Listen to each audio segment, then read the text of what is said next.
pledge allegiance to the flag of the United States of America and to the republic for which it stands, one nation, under God, indivisible, with liberty and justice for all.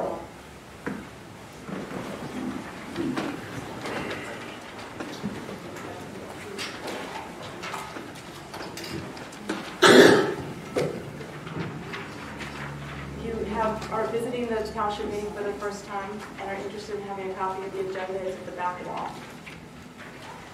Announcements, please silence your phones and other electronic devices. Please note that audience members may be audio or video recorded by third parties during this public meeting. So the first item for our discussion would be the discussion and possible approval of conditional use decision an order for Franklin Bioscience Beyond Hello, a medical marijuana dispensary located at 1261 Westchester Pike, Westchester, PA. Item number 4 on the agenda. Can you hear a little bit of vibration in this?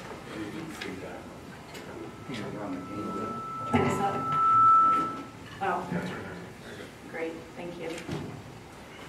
Okay. Okay, so the board held a hearing on this application, Franklin Bioscience Penn LLC. They do business as Beyond Hello. They are seeking conditional use approval pursuant to Section 84-32M10 of the Township Zoning Ordinance in order to operate a medical marijuana dispensary at the property at 1261 Westchester Pike. The board conducted the hearing on February 19, 2019. At that hearing, 4 people have requested party status, and this proposed draft decision proposes to grant the party status to 3 of them, Robert Campanile, Don Willard, and Robert Wiggins, based on the proximity of the property that they own in relationship to the property that's the subject of the application. The proposed decision in order, which I think the board had already voted on this at the meeting, Marjorie Swart was denied party status given that she does not meet the elements of standing. The draft decision was circulated to the board. It has proposed findings of fact based on the testimony provided at the hearing. It has conclusions of law and discussion. The discussion centers around basically what the Medical Marijuana Act provides under the Commonwealth of Pennsylvania, as well as what Township Zoning Ordinance, where it allows this use, and basically what a conditional use is. It then has a proposed order which would grant approval of the medical marijuana dispensary subject to 7 conditions, and I'll read those. The first is that the dispensary shall be operated in substantial conformity with the evidence and testimony presented by the applicant, including but not limited to a specific exhibit that was admitted into the record as Exhibit A2, and that A2 was provided by the applicant, and it gave a lot of the details of how they intend to operate the dispensary. And that is attached to this order. The second condition is that they shall provide a permit or other correspondence from the Pennsylvania Department of Health confirming that the permit, which was entered into evidence as Exhibit A3, is valid for the proposed dispensary. And the reason being is that A3 listed the address of the dispensary in Bristol. I do understand that the state law, once a permit is issued, does allow a particular applicant to have 3 particular locations. But I just want there to be something at the township on file indicating that the Department of Health recognizes this particular facility as being valid for that particular permit. The third condition is that for as long as the applicant operates the dispensary on this property, it must obtain and maintain a valid permit issued by the Pennsylvania Department of Health, and that the township should have a copy of that permit always on file here at the township. The fourth, that if applicant receives any notices of violation from the Commonwealth for being in violation of any of the provisions of the Medical Marijuana Act or any other state law that would be applicable to that use, that I want the township to receive a copy of that notice and to receive follow-up communication and correspondence from the applicant indicating how that notice was addressed, basically with the PA Department of Health. I think that's good for the township to be advised of those things. We otherwise would not receive probably notice of that, and I think that's something that the township, with this use in the township, it would be a good idea to have that correspondence. The fifth one is that, and there was some discussion about this at the hearing, that applicants shall restrict vehicles from entering the drive-through lane from Ellis Lane, and that the only traffic that can go through that drive-through lane would be authorized delivery vehicles, and that there shall be appropriate signage installed that informs traffic that that lane is restricted to delivery and authorized vehicles only. The sixth condition also was based on testimony provided as well as provisions of the state law, and it is that if applicant installs any signs on the property to advertise the name of the dispensary, the signs must comply with the state law and the ordinance. And then the seventh is that this decision, if the board so chooses to pass it, binds the property and binds the use on the property. So if this particular applicant decides we're going to go back to Arizona or we're going to operate in some other state, we don't want to operate here, and they sell the property, the approval will run with the land. And so any other applicant or person who operates this dispensary was also bound by these conditions for approval. I'm happy to answer any questions. And the last one is just that the applicant has to notify the township that they accept these conditions. As is typically my practice, I do provide a draft of the decision to the applicant's counsel. Mr. Jaros has reviewed the decision, and Mr. Jaros, is your client comfortable with the conditions, or will they accept the conditions if they are voted on by the board? Yes. Okay, so I'm happy to answer any questions for the three board members about the decision. Otherwise, it's appropriate for a motion. I'll move that we approve. I'll second that. So we have a motion and a second. Are there any public comments? Yes, Ms. Swart, please come to the podium.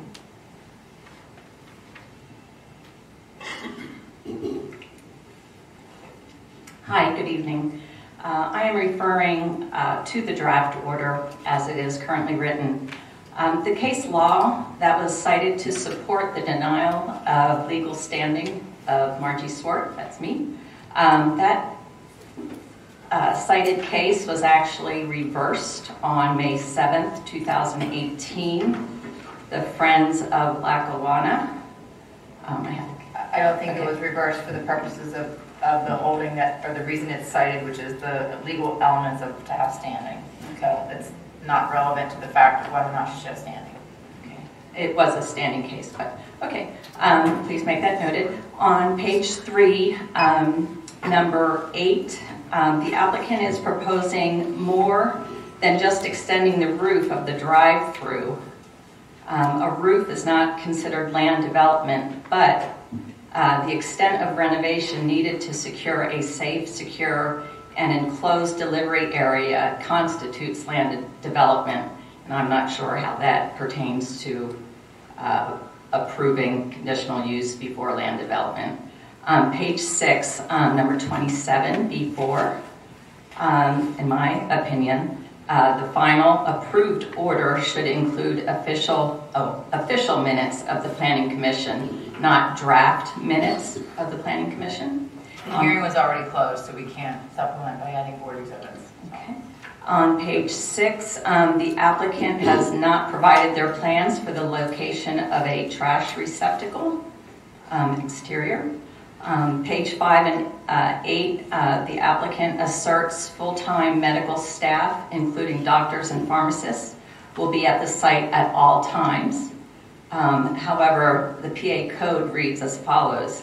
If a dispensary is authorized to operate more than one facility under its permit, a physician assistant or a certified registered nurse practitioner may be present on site at each of the other locations instead of a physician or pharmacist. So I just want to be clear, if that's written in there, that a physician or pharmacist will be at that location full time, that's really what they intend to do.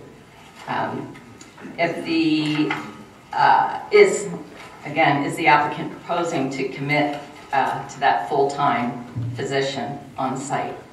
And then, not sure that it meets or it's in compliance with all applicable conditions per the township zoning code. Parking, specifically, parking spaces shall have the minimum dimensions of 9 feet wide.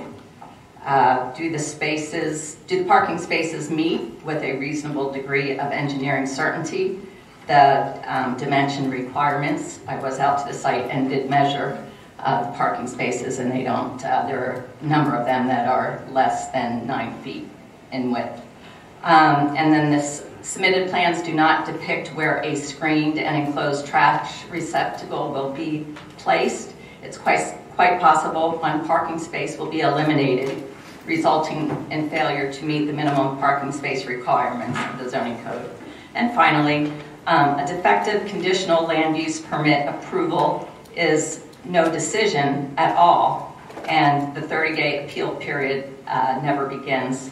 So with that in mind, I respectfully ask the board to continue this hearing so that you can address these concerns and make amendments to the draft decision and order if needed. Thank you very much. Thank you, Ms. Ward. The one point I just want to make is that when Mr. Jarros reviewed it, he did correct my finding of fact the way I had originally written it in 19.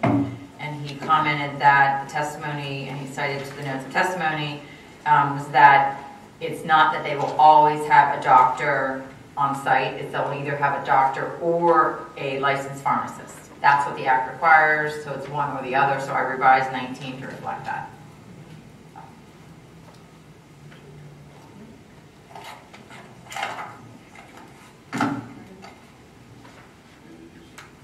Okay, you can come to the podium, please. Hesitated a little bit. Well, we want to close the hearing, close this process. Yeah, this is not a continuation of the hearing. This is a public meeting where they're voting. The hearing was already closed. It seems like Mrs. Sword doesn't have any expertise, legal expertise or engineering expertise. She's an average resident. She took a few minutes and found all these issues, more specifically issues of measurement, trash receptacles, various other issues that your supposed competent zoning department and your engineer should have picked up early on. It seems like this board is trying to rush this thing through without thinking it through. Again, incompetency has shown its ugly face again in this township. Thank you. Yes, Mr. Campanale. Can I Please say come forward. something? Yes, but you have to come to the podium if you would, please. Again, state your name and your address. Thank you. Okay, yeah, I live, my name is Robert Campanile, and I live at 1329 Park Avenue, Westchester, Pennsylvania.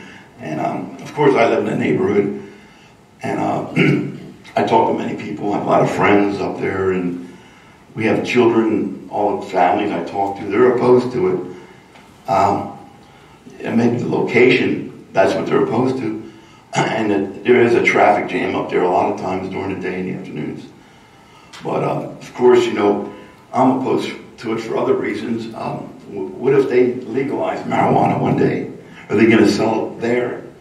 That's my neighborhood. I live here. These people here do not live here. I live in that neighborhood. And if they legalize marijuana and they sell it at that place, we're going to look like Fishtown down or Kensington.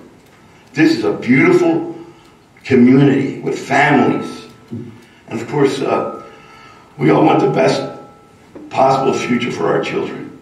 And that's what we want to keep, this tradition of having a family community here. And when them little kids see a sign, marijuana, what is that marijuana? They're going to ask.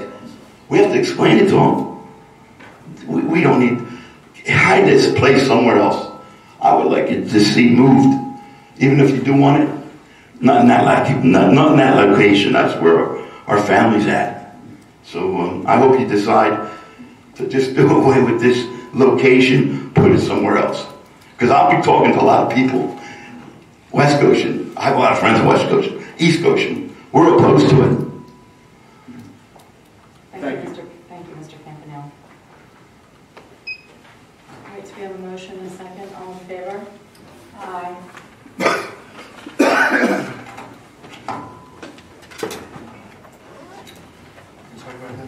Yeah. Mr. Jarros, representing Beyond Hello, has requested a waiver of land development. They intend to include, Mr. Jarros, please.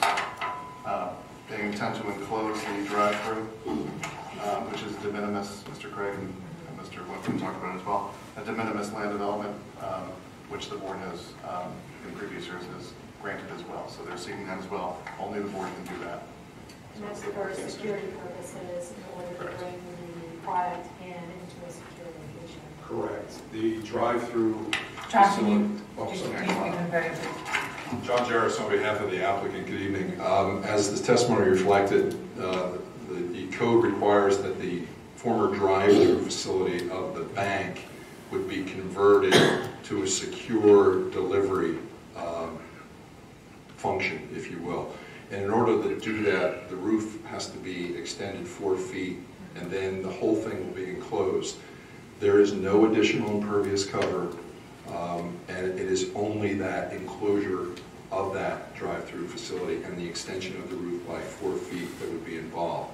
We don't consider that to be land development. I respectfully disagree with Ms. Swarth. There are a handful of cases out there that look at this issue of land development. Does it constitute it? Does it not? There are a couple cases with extending patios of restaurants and that type of thing. So we would submit to you that it's not. If in fact the township feels it is, we would request a waiver of land development because of the limited amount of physical improvements being done to an existing building. Thank you. Have you reviewed? Yeah, I mean, I've reviewed the cases. I think it's one of these decisions that the board can decide. It's discretion. It's a discretionary decision. In past practices for similar type improvements in terms of adding on or enclosing over existing impervious cover, the township has taken a position that that does constitute land development, but that they would suggest that the board waive it.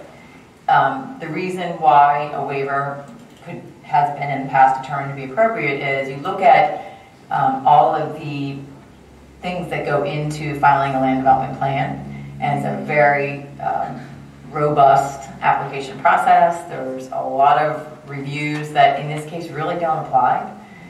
The building is already there. Enclosing it is something that the building code can address.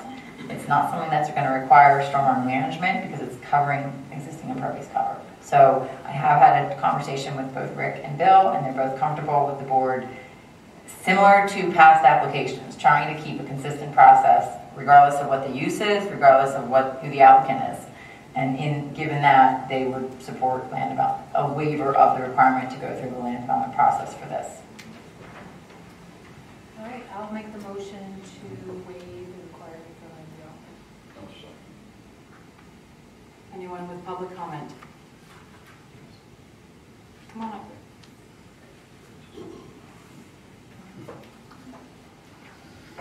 Thank you. I just simply ask that the decision and the order be written that way. It's two totally different things. It is? Okay. The conditional use is the zoning part of it, Okay. and that comes before you would do land development or get a waiver of land development. So they stand alone, and the conditional use approval doesn't have to mention anything with respect to whether they do or do not need land development. Well, the decision just mentions, it doesn't mention anything about closing in the drive-through. It just simply says extending the roof. And I think The conditional use decision was based on the facts presented at the hearing. Their findings of fact based on the testimony what provided. was presented is not written accurately in the decision and order. That's all. I just wanted to accurately reflect the testimony, and I don't think it does. Thank you. So we have a motion and a second. Any other public comments? All in favor? Aye. Thank you for your time.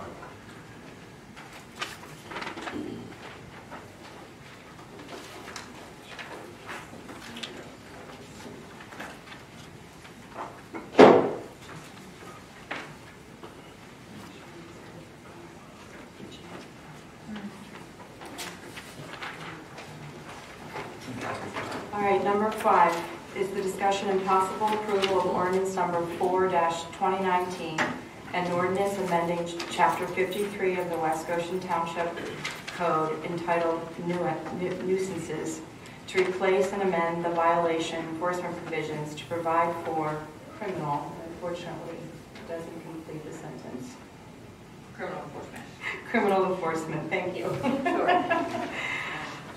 So this is an amendment to your code. Anytime there's an amendment to code, if it's not zoning and subdivision, well, requires a public hearing. And this was advertised in the Daily Local once because if it's zoning or subdivision, it requires 2 advertisements. This only required 1. It's a very narrow scope. You already have Chapter 53 of the West Goshen Code, which defines what a nuisance is. When we were reviewing that with respect to a complaint that was issued or a complaint that was rendered on another property, I took a look at the violation and penalty section. The second-class township code is what authorizes the township to enact ordinances on various topics. And that second-class township code dictates how various ordinances are enforced, whether it's through a criminal procedure or through a civil procedure. A nuisance statute or a nuisance ordinance adopted by a second-class township should be enforced in a criminal proceeding. So I wanted to make sure that your Chapter 53, specifically Section 53-3, complies with the second-class township code. And all that does then is change Section 53.3 to identify that if somebody violates Chapter 53, that the way that it would be enforced is that your code enforcement officer would issue a non-traffic criminal citation, and it would go through the district court process just like any other summary criminal matter. So that's what the purpose of this ordinance is to do. Do I have a motion to approve? And I'll second that motion. Anyone here who would like to have public comment, please come up to the podium. Hearing none. All in favor? Aye. Aye.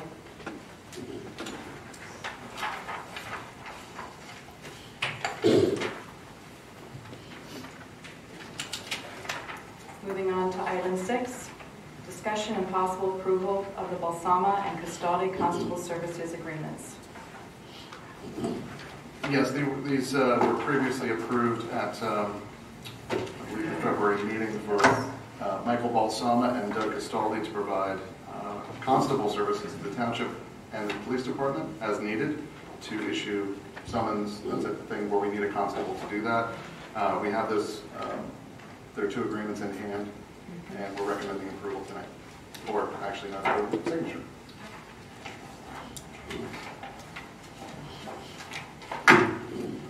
Any questions from the board? Is there a motion to approve? Move to approve. And I'll second that motion. Any public comment? Hearing none. All in favor? Aye.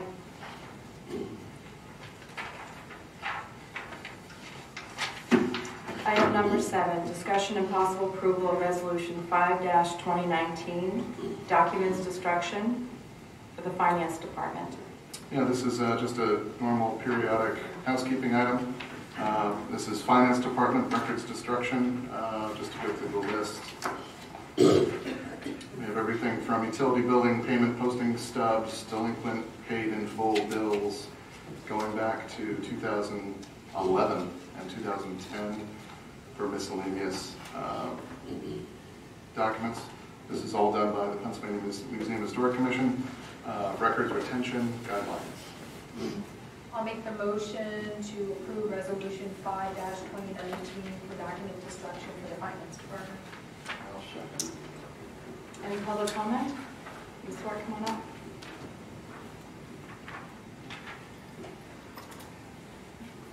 Thank you. I'm just curious if those records are kept in digital format.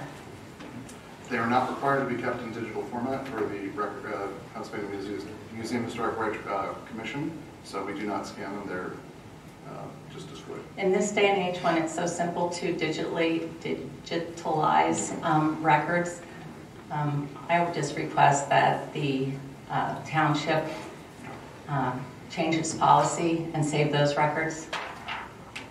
Thank you. So we have a motion and a second. All in favor? Aye.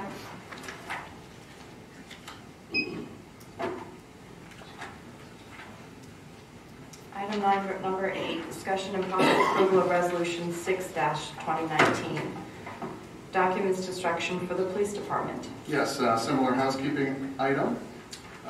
Police department records dated 1994 through 2017, 14 cubic feet of paper files that do not have to be kept by records retention with the state. I will make a motion to approve resolution 6-2019 for document destruction for the police department. I'll second. Any additional public comment? Doc White, come on up.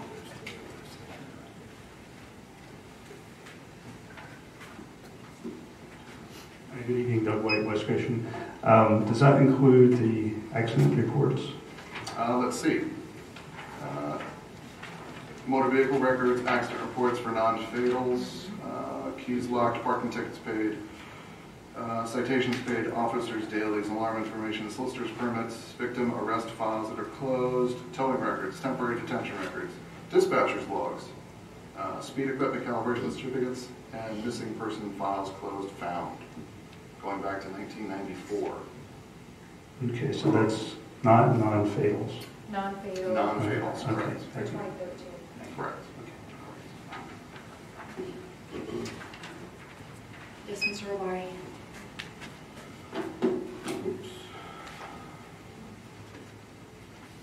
BoS Robari, does the police officer's misconduct record, would that be subject to the same document destruction policy, or would that cover something else? Perhaps Lieutenant Benito, you can answer that question better.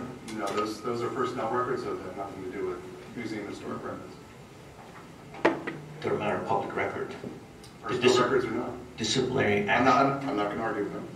Let me speak. I'm just asking. I don't know. Okay, just say you don't know. Thank you, Mr. Robari. I don't know. Thank you. Thank you. Great. I don't know why it has to be so argumentative. I'm not. You're trying to ask a question and get an answer. Okay, thank you. All in favor? Aye. Margie, I'm not gonna allow it now, I'm sorry. You already came to the podium once, you did ask the question. That was on the previous resolution. Make it quick, please. Thank you.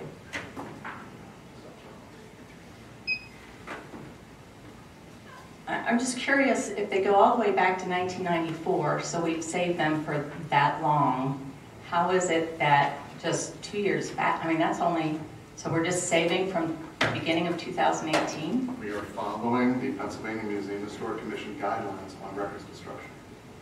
The staff follows it to the letter. Okay. I thought in the past years that I've been here that you do this every year. We do it frequently, yes. Right, but it's always for year, many, maybe 5 years back, so you would keep the most recent 5 years. We follow the guidelines to the letter. We do not destroy anything that's not outside the guidelines.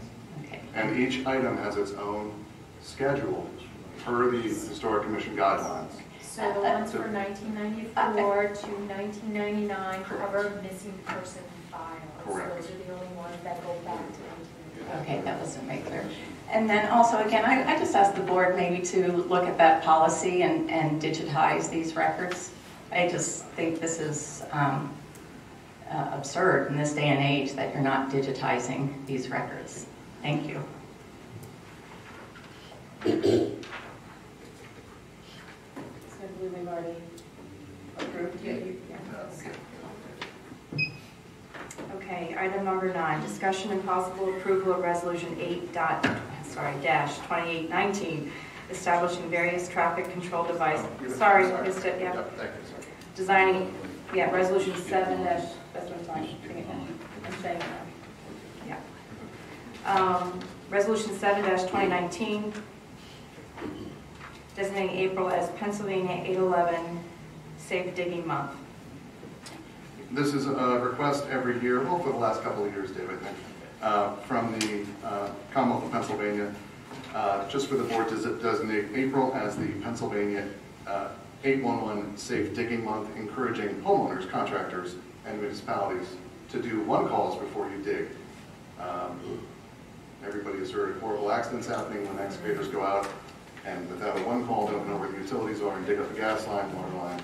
So this is just recognizing April as Safe Digging Month.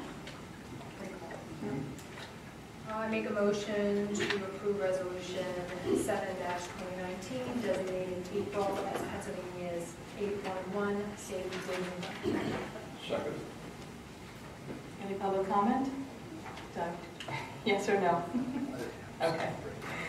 All in favor? Aye. Okay, now number 10, discussion and possible approval of resolution 8-2019, establishing various traffic control devices on township streets. I'll actually take this one. Rick, throw in, and Dave as well. We had a request from the HOA, Homeowners Association of Applegate, down on West Town Road, to install some speed limit signs. We're getting some cut-through traffic because people want to not have to go through the intersection of South Five Points and West Town Road. They're cutting through the development.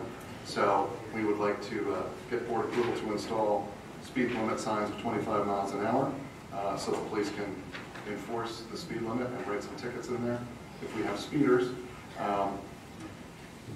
On Applegate Drive, beginning at Applegate Drive to the end of Applegate Drive, on Topaz Drive from Applegate Drive to Applegate Drive, on Empress Road from Little Shiloh Road to Applegate Drive, and finally from Ember Drive from West Town Road to Applegate Drive. How many street signs are they going to be replacing? Or are these the mobile? No, these are... They're going to be posted? Just speed limits. Correct.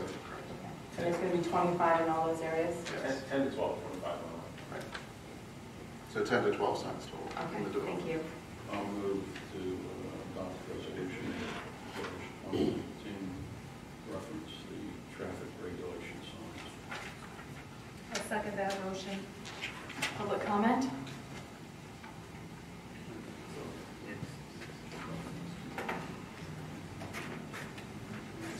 Good. Go ahead. It's a very good idea. Thank you. Thank you. Okay, motion 1, motion 2. All in favor? Aye.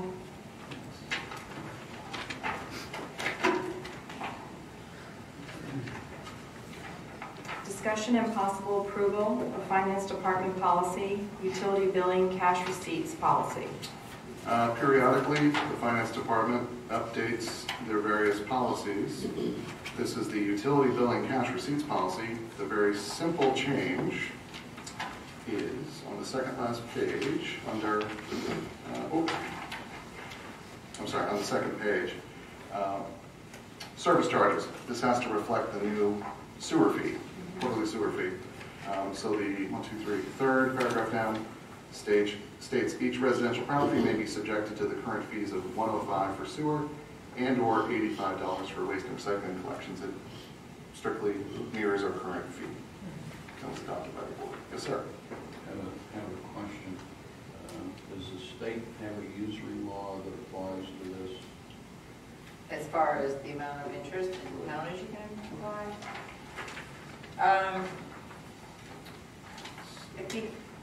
Once it becomes a lien, I know that the interest rate is capped at, I think it's 12% once the property is lien. And ours is 10%, so we're below the state minimum, or the state maximum. That's fine. What about the service charge aspect of it? Is that considered interest, or is that just a service charge? Or a rebilling charge?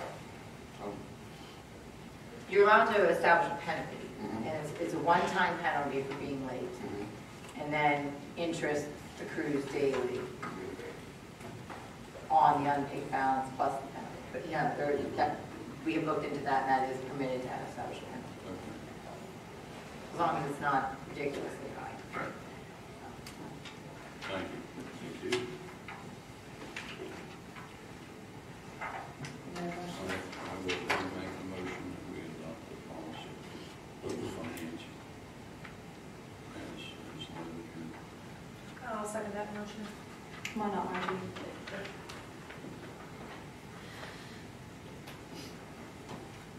Quick question. How many residents pay their utility bills in cash, just out of curiosity? I don't know the I answer don't to know that. that. It's a very small amount. Half of 1%, I don't know. I just know that many municipalities have a policy that they no longer accept cash payments for utilities. And also, this has been discussed, or I've mentioned it in the past, that I know our auditing firm has recommended that all employees that handle cash be bonded, and our utility clerks that receive the overnight cash and walk-in cash payments are not bonded. So I just would like to see, if you're changing and approving a policy, that you incorporate that all employees that handle cash be bonded, as our township auditor recommends. Thank you. Thank you, Ms. Swart. Okay.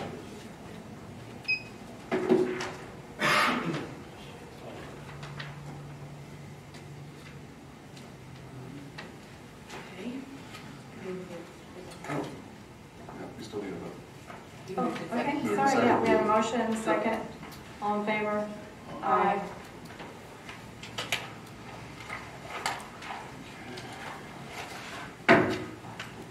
Item 12 is going to be tabled till next month so that Mr. Meekum and Mr. Paley can also be a part of the presentation regarding the interest among the Council of Governments for a renewable energy planning service to address any concerns or questions of the township residents as well.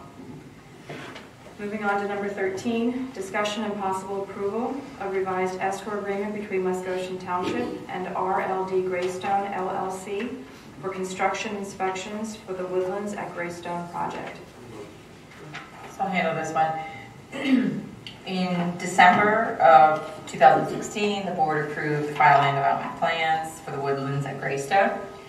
Subsequent to that, the developer and the township entered what was called a site inspection escrow agreement, and that required the developer to have $100,000 on escrow or in escrow funds available to the township to pay for the consultant review fees and inspection fees. So the township engineer, Carroll Engineering, is inspecting the construction of the public and quasi-public improvements that are taking place right now at the Woodlands at Greystone. That agreement was entered, and it had various requirements as to when that escrow account would have to be replenished. As the practice has been going forward, there have been some snags in how the consultant bills, not really snags, but the applicant has requested an amendment to that agreement to be able to facilitate them paying the consultant fees in a more timely manner. So there was some lag time for when the consultant bills were being paid, and that was as a result of the funding source that they have. So this is a unique funding source. They went through a NID process, and the NID has to review the consultant fees as well and differentiate between inspections that are being conducted on NID improvements and inspections that are being done on non-NID improvements. So there was some just hang-ups basically. So we had a staff meeting with the applicant and the council put together a revised escrow agreement that we think will address the issue basically. It establishes a time frame for when the consultant bills are sent to them for their review. It does still require them to have $100,000 in escrow, so that money will be there. If and when they go to record a plan, which they have not done yet, which is absolutely permissible under the municipality's planning code, but if they decide that they're going to record a subdivision plan, then they will have to enter the financial security agreements and the land development agreements that we typically require. And at that time, the escrow that they will post there will also include an amount for inspection reviews and whatnot. So this again was at the request of the applicant's counsel because of some consultant fees not being sent to them. They were sent to them, but they didn't have sufficient time to be able to get them to who they needed to have them reviewed to be approved and then sent back for payment. So we're trying to facilitate that to make sure the township is not being a bank for anybody. So we want to make sure that those fees are being paid by the applicant and that there's always a funding source in the event that they're not. Okay. Do I have a motion to approve? I will make the motion to approve the revised escrow agreement. Do I have a second? Second. Public comment, please. Yes, Margie, come on up. Oh, Thank you. I just have a legal question here. Since Ms. Lasota and Ms. Stuntebeck sit on the board of the NID, do they have a conflict in voting on this? No, the NID board members do not approve the invoices. Okay. And then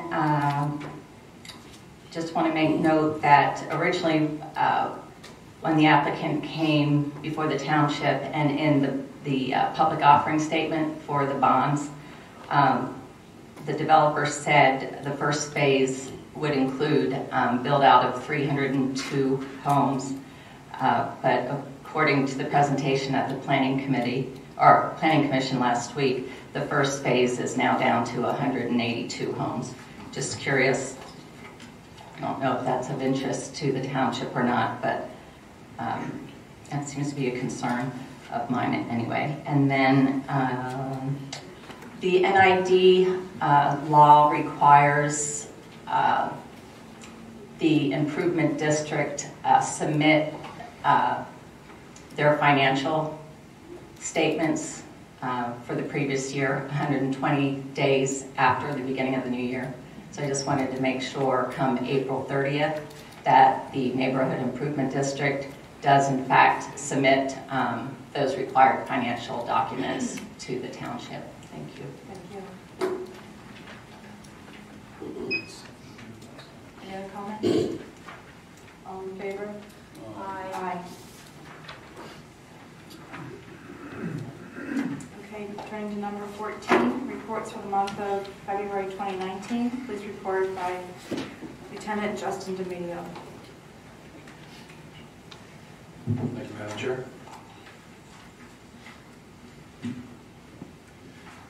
The monthly report for the Police Department, February 19, we responded to 1,868 calls. Among those calls were 42 alarms, 5 of which were valid, 23 motor vehicle accidents which were reportable, 45 motor vehicle accidents were not reportable, and we patrolled 21,294 miles in the township.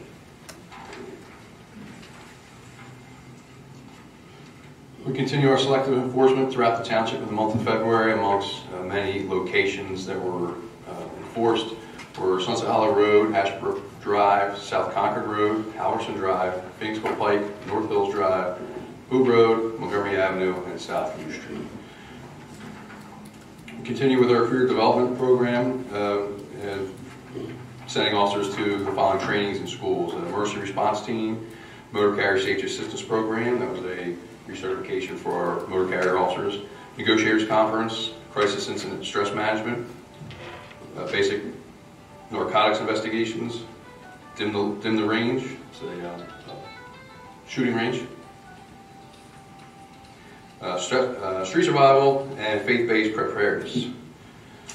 A couple events that I just wanted to make an announcement for. We're once again hosting the 2019 Skate-A-Rama. The West Goshen Police Department and the community leaders such as Iceline are hosting an open skate for elementary school students, teachers, and parents to join the police officers, come out and skate with their friends.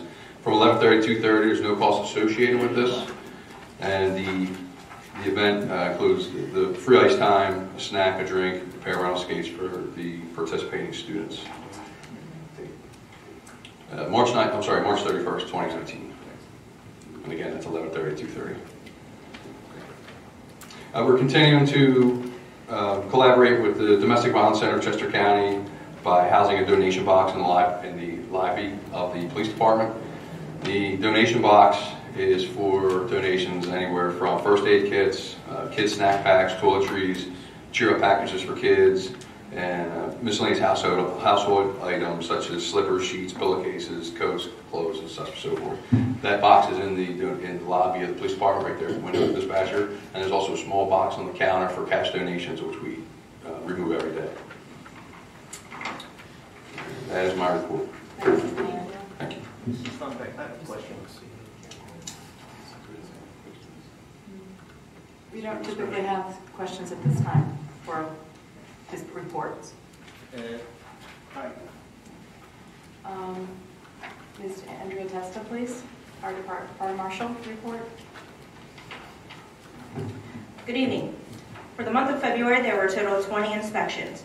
5 commercial use and occupancy, 3 fire blocking, 3 sprinkler, 4 framing, 1 fire alarm, 1 residential final, 1 fire hydrant, 1 walkthrough, and 1 fire extinguisher placement. There were 5 fire calls, 2 automatic fire alarms, 1 house fire, 1 car fire, and 1 appliance fire. I gave 1 fire safety training, and I attended 1 meeting. The Westchester Fire Department had 16 calls for the month, and Good Fellowship Ambulance had 105 calls. Thank you. Thank you, Ms. Testa.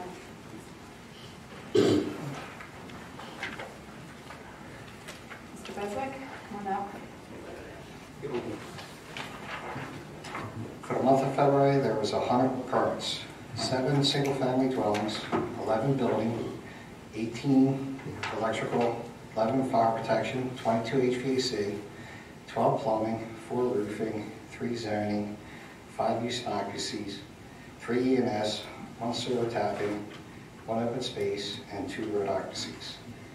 The estimated cost of construction was $3,732,778.47, and permit fees were $36,115.81. Thank you. Thank you. Okay, Board of Supervisors announcements. Mr. Soda, do you have any? Do not have any announcements. Okay. Mr. I Brown? do. Okay.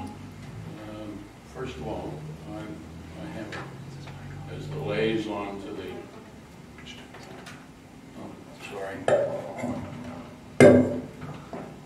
as the liaison to the Historical Committee, I'd like to request that we appoint Dr. Douglas White to the Historical Commission. He has been a regular attender at the meetings and has contributed a positive amount of information. So I'd ask that we appoint him. I will Is that a motion? I will make a motion to appoint Mr. Doug White to the Historical Commission. I'll second. Oh, I'm seconding it. Oh, Please, if I may. I never get to second anything anymore. Your turn. That's all you're saying? Okay. I'm not done with my notes. Yeah, but you need to You vote on That's it. why I want you to continue to do it. Okay. you still need to vote You on still the need to appointment. vote. First, and then you can. Okay, oh yeah, sorry. We have a motion and a second. All in favor? Aye. Aye. One of the things I've noticed is that we have, on the Historical Commission, have had a number of, while we're on that subject, had a number of questions arise, and we are in the process of presenting a new historical ordinance. I have had the opportunity to review it and would like to ask that we go ahead with that process of adopting that ordinance. I found it to be very comprehensive and so it needs to be, I guess, officially advertised, et cetera. So if you could elaborate on that. So, right, so this was something that that was being worked on last year. I reviewed it and I had offered some suggestions. I think the most important suggestion is that there is an inventory that had been created as part of a comprehensive plan process. It makes reference to the inventory, but the inventory is not officially adopted as part of the zoning ordinance. The ordinance was set up to create a historic district overlay that would include any parcels that are on that inventory. And so I think it's really important to make sure that that inventory, everybody understands what's on that inventory, because that inventory is outdated a little bit in terms of that it was adopted many years ago. So I think that you always have to look at it. Circumstances have changed, maybe buildings have already been demolished, I don't know, but I just want that to be attached to this ordinance and everybody to understand what's being identified as a historic resource. So I think that's an important step. The other thing, and this is just, there's policy decisions obviously for the board to make, but this identifies 4 different classes of historic resources. It's really not. So Okay. I just want to make sure that you're understanding what that is. I've not seen a historic ordinance that has that many. I've seen class 1, 2, and 3, and I've seen class 1 and 2. I think that's more the norm. And to the extent that you're defining those various classes, you need to make sure that this is very, very clear on what are the criteria to place it within one of those classes. I think the way it was drafted now, it's vague. especially class 4, which is defined as a historic resource that meets criteria identified by the township. But it doesn't say what those township criteria are. I did this without the benefit of having the inventory and the information that that inventory used to classify resources. So I understand that it's downstairs and there's a book. So, you know, maybe in reading that book, it's going to have the more specifics in terms of the criteria that was used to identify what's on that list. Yeah, that was part of the comprehensive plan adoption some years ago. The last time the comprehensive plan was updated is where that information came from. Right, but I want to make sure that it's now it's going to be in this ordinance, because now this is the ordinance we're using to establish and designate it as a specific zoning district, and then establish certain criteria for what happens to those properties. Both, you know, I'm not saying it's a bad thing, but there's processes and procedures that the property owner is going to have to go through. We need to make sure that somebody's, and it's the board. It's now the board that's looking at that, saying, okay, yes, we understand this is the inventory. We've looked at this. We understand these properties. We understand what criteria were used to designate them as 1, 2, 3, and 4, and we agree with that. We think that's a positive thing. We agree with those designations, and then we agree with the policies and the procedures that this ordinance then calls out. So that, to me, is the starting point. And I'm speaking to you with experience from having gone through this process in many different municipalities, and people thinking it's a great idea to do this, but nobody really looked at the list. And so then a property gets adopted, a property owner who has property on that list says, well, wait a second, I don't even own this building. I mean, this building doesn't exist anymore, but yet you've included it on your inventory. So I just want somebody to make sure they've looked at that list. Well, I have on the liaison to the Historical Commission. I know that the Historical Commission generally has good familiarity with that list. What exactly is the next step then to accomplish? I had suggested that I attend the Historical Commission's next meeting and go over my comments on this document, which again is really just getting that list in a form that can be attached as an exhibit, and defining, for example, the class 4. If when the comprehensive plan was adopted, there's textual material that explains what criteria were used, we need to put that into the definition. Because right now it just says identified for the township, but what was it? I think that needs to be more clear. That was really the main thrust of my comments on this. I didn't really change the definitions. I shifted them to be in the definitional section because that's where most definitions should be in your zoning. I have the ordinance actually adopting as part of zoning that inventory. And then my other comments related to, and this was modeled after an East Goshen ordinance that gave certain adaptive reuse opportunities for historic resources. They limited theirs to ones that are on specific roads, and that's a policy decision. I thought that if you wanted, your list is very specific, if somebody believes that all of those resources are appropriate to have the adaptive reuses, then the section that dealt with referring to specific roads could be deleted, and it could be, as long as you're a historic resource, you're eligible to be used with those adaptive reuses. So that's, again, a policy decision and a discussion to, you know, if that's not the case and you only want to allow certain ones that are on certain roads to be adaptively reused, you need to create that list of roads. I don't know what that list of roads is. A little bit of the background there is that the East Goshen group has a historical area known as Goshenville, Right. and consequently they were very specific in that regard. Mm-hmm. West Goshen, we're not that fortunate. We don't have a specific area that's historical. So Right, so that's what I assumed. And so I deleted the requirement that it be on a certain road and just said that anything that's on the inventory would then be eligible for the adaptive reuse provisions. in some cases, some of our properties are sort of hidden. They're actually off the beaten path completely. So that was the only other, really again, it's just making sure that the inventory is attached, is adopted, and the criteria that were used to place buildings and structures on that inventory are clearly defined throughout this ordinance. That's really the next, and if we can accomplish that through the Historical Commission meeting, then I would say bring it back to you, and if the board wants, if the comfort level is that once that's done, go ahead and send it to the County Planning Commission and send it to your Planning Commission. That will start a 30-day review period. after you receive those recommendations, you can then advertise it for a public hearing. Thank you. Sure. Finally, I'd like to thank Lieutenant Dominio and his group for the enforcement efforts that they've exerted in North Hill. It has had a noticeable effect. I would ask further that we have, and I'll write this one today, can we get some children at play type signs or slow children, permanent type signs? Standard size about Right. Could we have a few of those placed up there in strategic locations? The neighborhood has radically changed in the last 2 years. We've had 7 new families move in just on North Hill Drive alone, and they all have little kids. So the neighborhood is bursting out all over. It's fun to see too. So anyhow, I'm done.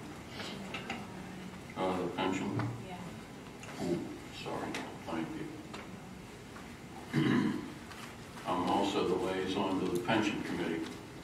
The pension committee has recommended that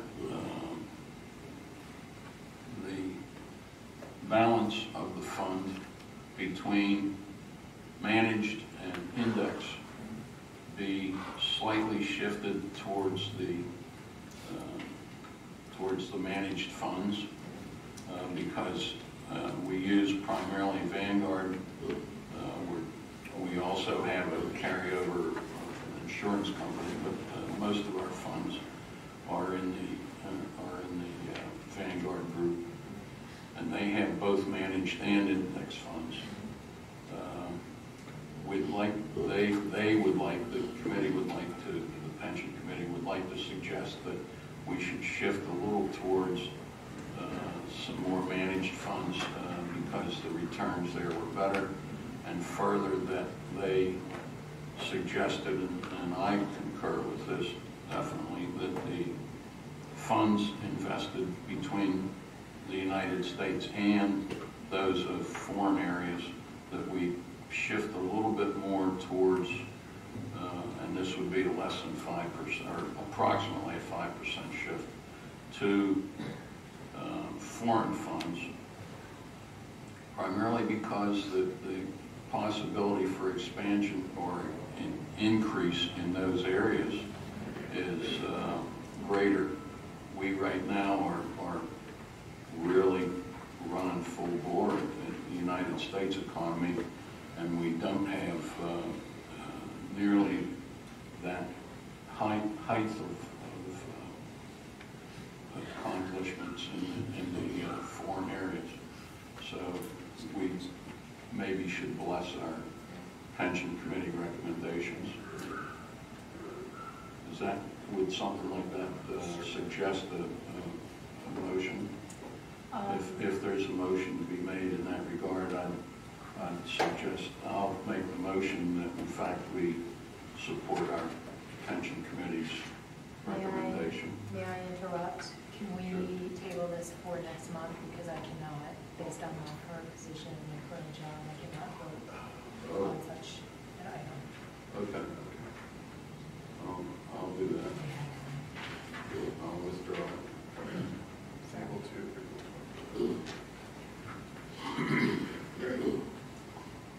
I think I'm done for now. Okay, great, thank you.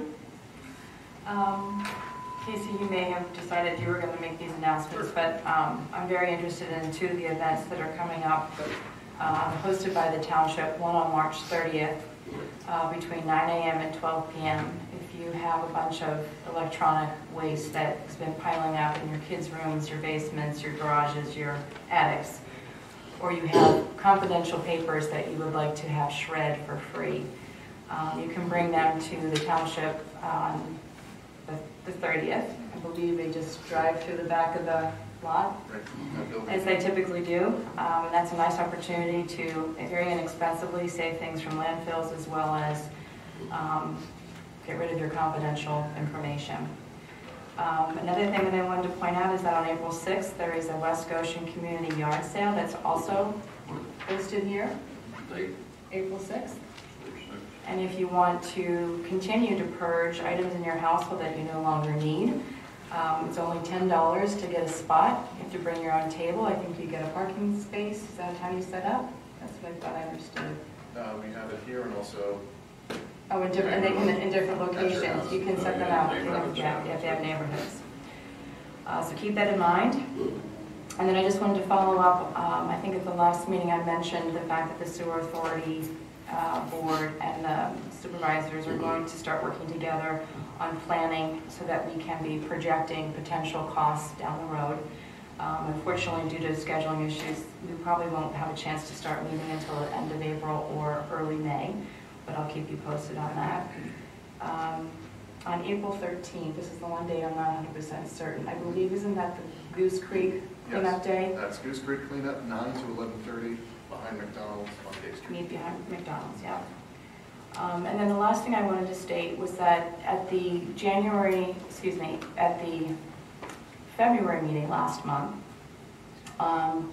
I said some things that after doing my homework when I got home that night, realized were in error. And so I wanted to make a motion tonight. In reviewing the January 16, 2019 minutes, there were 3 comments that Ms. Swart made that were not included in those minutes, and she asked that they be amended. And during the meeting, I said, well, we have our our YouTube video to identify those comments. But under the Sunshine Act, every comment that she makes and anyone here in this audience makes needs to be recorded as being a comment on this topic and therefore state the topic. So I'd like to make a motion to go ahead and retroactively amend the January minutes to include those additional 3 comments. I'll second that. Any public comment? Here, I'm not going to bring you up for this one. This is something that we're taking care of. It's a public comment. Yes, it is. You're making a motion. I'm allowed to make a public comment. You're making a motion for Central Sunshine Act. I have the copy of the Sunshine Act here.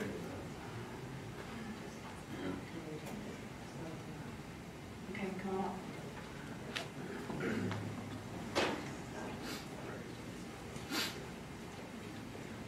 up. BoS for Barry. I'm absolutely shocked, and I'd like to compliment you. A lot of time when people make a mistake, they run and hide and try to cover it up. But to be able to make that comment is a breath of fresh air. Madam Chair, I'd like to compliment you on that aspect of it. Thank you. Thank you. Okay, so do we have the motions and the seconds? Yep. Okay, all in favor? Aye. I had one other comment, if I might. I forgot to mention that the township has cooperated with the Delaware Valley Olds Club to have a car show on May 18th, and it'll be in the big parking lot back by the ice line. The members of the club have decided that first of all, the 50-50 proceeds will go to Friends of the West Goshen Parks. The second thing is that any vehicle that's considered a classic or an antique is invited from the residents to come out and without a fee be displayed, and that the club is going to present a President's Choice Trophy for those cars of the residents.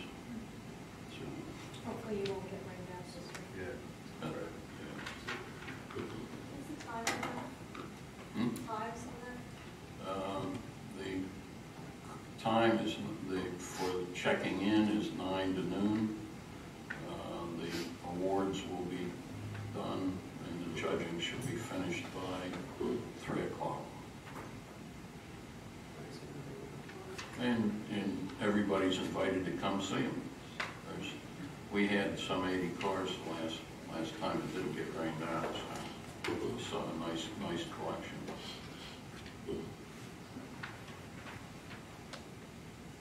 Any other announcements?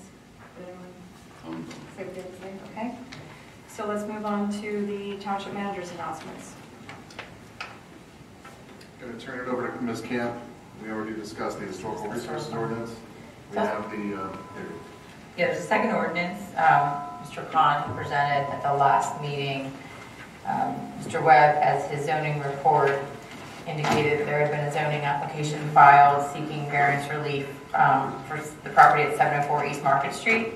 And as a result of that zoning application, Mr. Khan had made a presentation to the board to suggest that, or ask you if you would consider potentially amending the ordinance to revise the use provisions for within the C5 zoning district.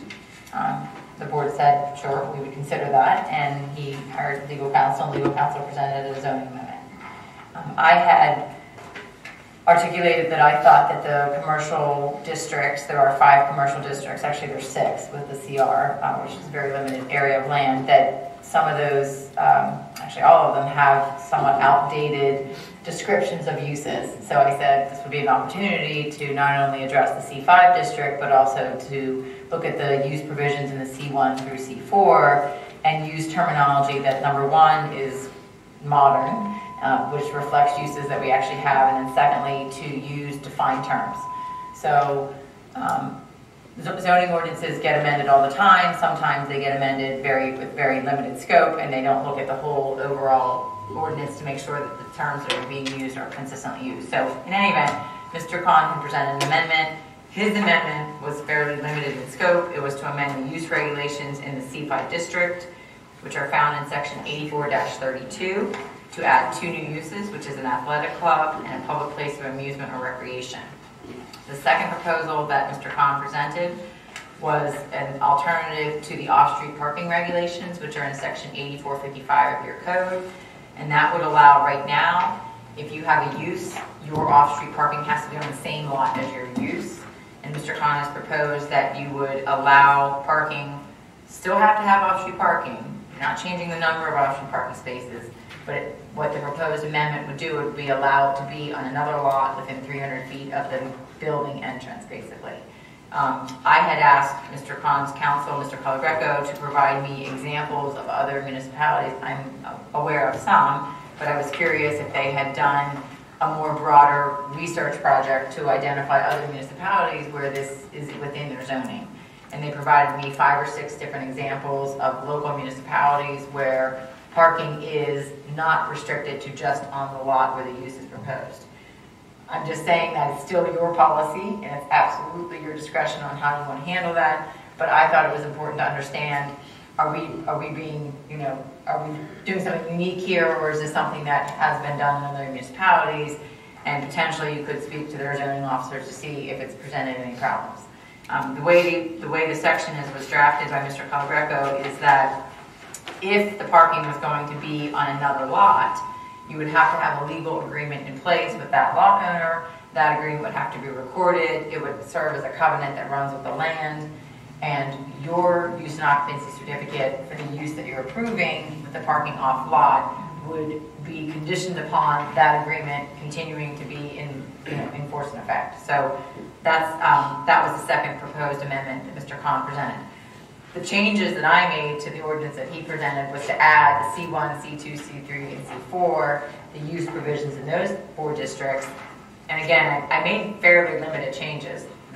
Right now, the way you define retail sales, you call out specifically everything that you're allowed to sell, and I think it's just retail sales. And there's a lot of different uses in your township that didn't necessarily meet the definition of how you itemize those. The second is that you have a definition for a personal service establishment. So I'd like you to use that definition rather than trying to define every type of personal service establishment that comes in, because as we know, personal services change. I mean, now there's places in the borough that do just eyebrows, or there's places that do, this and that. So personal service establishment is defined, and that's what I would suggest is a more modern way to characterize that use. Some of the other things that I changed, for example, you have a definition, you use the word office, but you don't define that. You define office building. So I wanted to use the defined term. You use the word bank and financial institution, but financial institution is not defined. So again, I sort of just tightening up and cleaning the other use regulations. So this is presented to you, and I know Mr. Khan's here if you have any questions on the limited scope of what he had proposed to you. And just real quick, if the board is comfortable with this, obviously I would make this a clean version. I presented it to you so you can see the changes that were being made to the various sections. We would have to make this a clean version.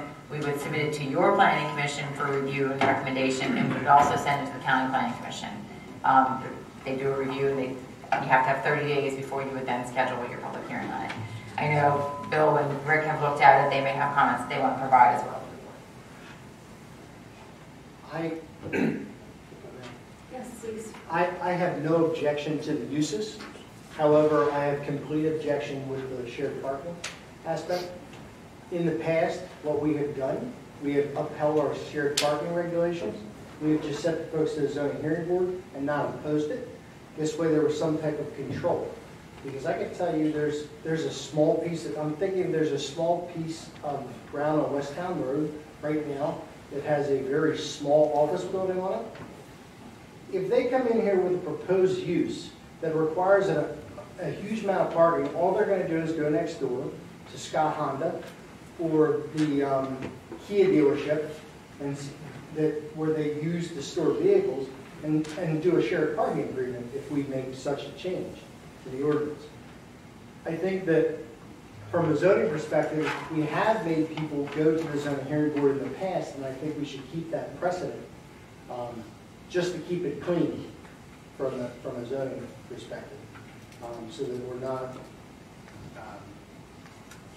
just having people that have uses that don't have enough parking, and all of a sudden, oh, we'll just do a shared parking agreement to be able to get in. In that example, Mr. Webb, are they within 300 feet of each other? They are. The latest example was the Fit Body Boot Camp, where the Sherwin-Williams is on Route 3. The father owns the one parcel, the son owns the other. So the son went to the father, and they did a share. They went to the zoning hearing board. The zoning hearing board granted the relief of the share to allow the shared parking, and Ms. Camp drew up the document along with the council, and they recorded the document as part of the deed on both properties. Yeah, the only thing I would say to that is that in those types of cases, they're called happening variances. They typically can't meet the standard elements of variance. So in that circumstance where the township supported it and there was no objecting parties, the zoning hearing board could grant it. The agreement that he's talking about is the exact agreement that we're talking about would need to be done and recorded against the property. So again, it's a policy decision for the board. Bill,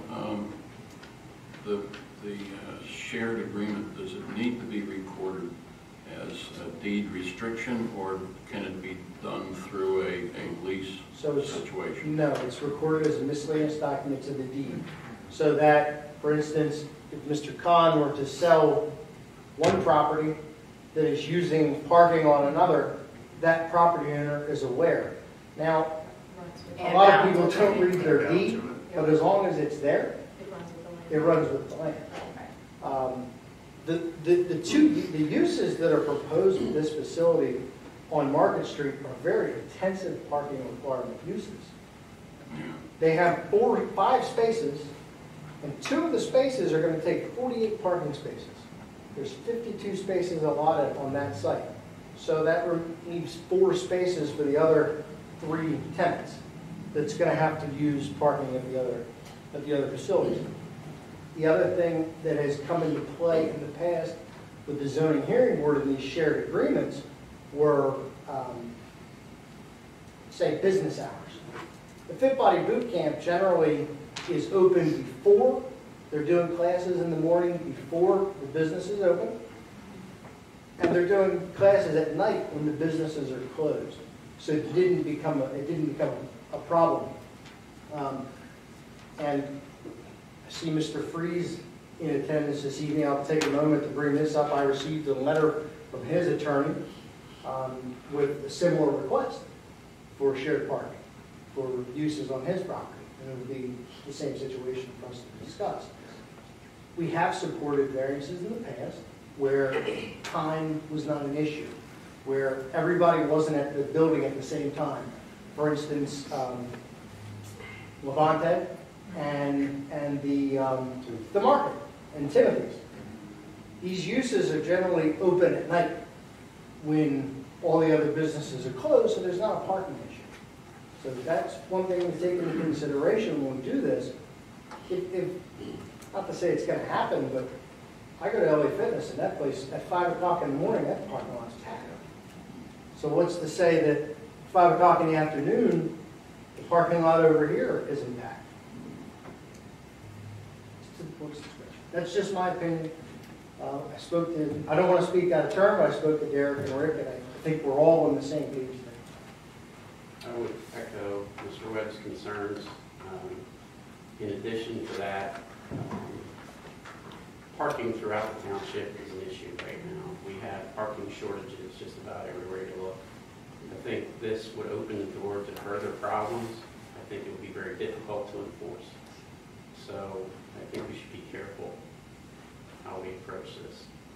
The variances, as Mr. Webb has indicated, have been granted in the past have almost uniformly been for different time periods so that the parking can be shared over times when the other businesses are not operating. That would not be the case here, so it's a bit of a different situation. So I just think we need to look at this very carefully before we approve that aspect. And as Mr. Webb said, I have no problem with the use section at all. It's the parking is my concern. Mr. Cohn, would you like to come to the podium? Thank you.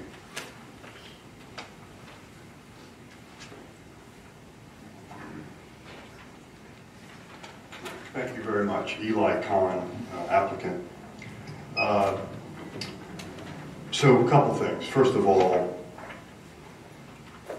when I was here last discussing our interest in obtaining a variance for the uses, it was clear that your zoning ordinances for the uses in your commercial districts is obsolete. Places that sell watches and clocks, they don't exist anymore, as Ms. Camp had mentioned. You are clearly the minority of townships that don't have off-site or shared parking agreement because it just candidly makes sense. When I was here seeking a variance, it was made clear to me that you don't have a hardship for a variance. You're asking for a use variance. You don't have a hardship.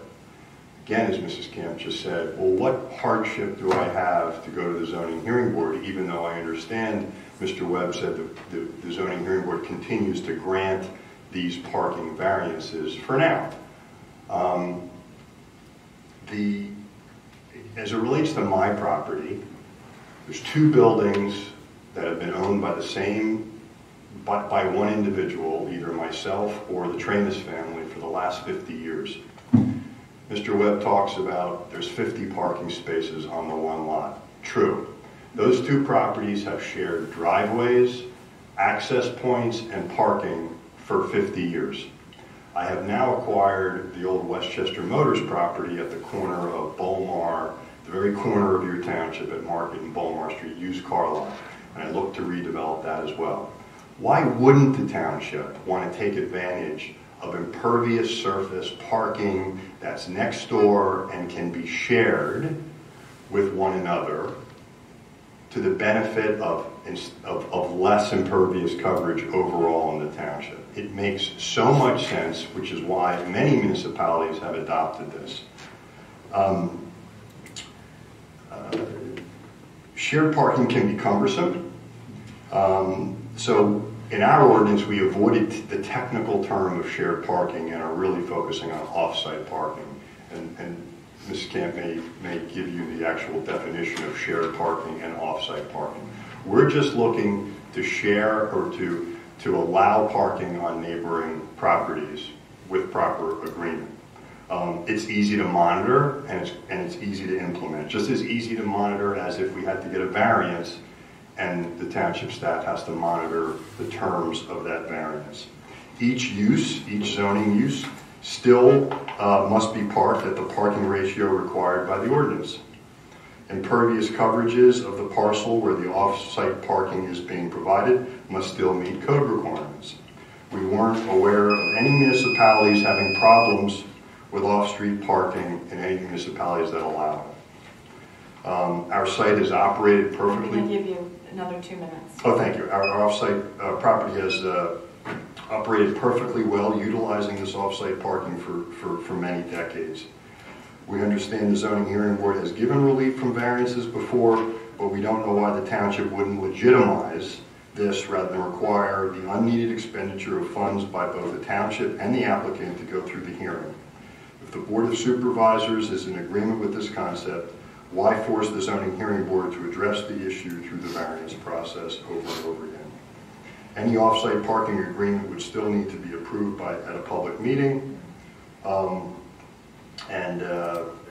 If a variance is granted, the same monitoring would be required by the township. So again, we don't think it's a real administrative issue. We would need to record the agreement or some covenant against both parcels, as mentioned by Mr. Webb, which memorializes the off-street parking agreement, and the agreement must stay in existence until utilizing the shared parking arrangement is terminated.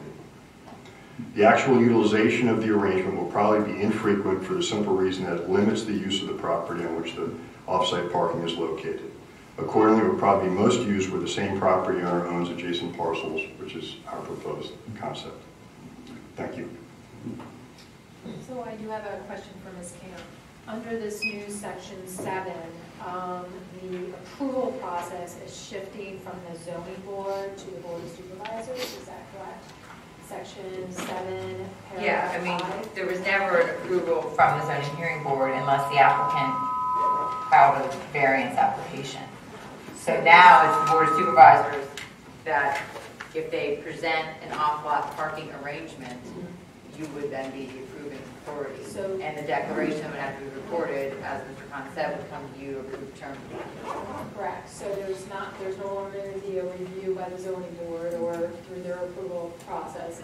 It's going to be authorized by the board of supervisors. So there's still a check and balance to make sure that the agreement makes sense and there's enough parking. Right, but I don't want to mislead you to think that you'll have the discretion to say no. You'll have the discretion and can provide commentary and suggestions for what has to be in the declaration, but it will be something that is permitted. And so it will not be that you can just say, oh, well, in this case, we don't like it, so we're not going to allow it. And the distinction is that if before, when it wasn't allowed by your code, they had to seek the variance from the zoning hearing board, and there were 5 criteria that the applicant had to demonstrate to the zoning hearing board, most important of which is that the property itself had physical characteristics that made it basically impossible to comply with the terms of the ordinance. In the cases that have gone to the zoning hearing board, most likely, and I don't know the facts of all of them, the applicant really wasn't able to demonstrate that. It was one of those, as I called it, a hat in hand, where the township supported it, the township said it makes sense in the circumstance, and there was no objecting parties, and therefore the zoning hearing board, as they typically, that happens all the time. It's not just in West Goshen. If there's no harm, no foul, they can grant a variance. But what Mr. Khan is saying is that, technically speaking, if somebody did come to object, if the township said, well, we don't like that, they really wouldn't be able to get that variance. So here they're saying, by putting it in as the board approving, but it is something that you're saying is a permissible way to provide your off-street parking. So I think everyone's raised very valid points, and it's just, something they have to think through. So, Mr. Khan, can you come back up to the podium? I have a couple questions for you. Of course. Thank you.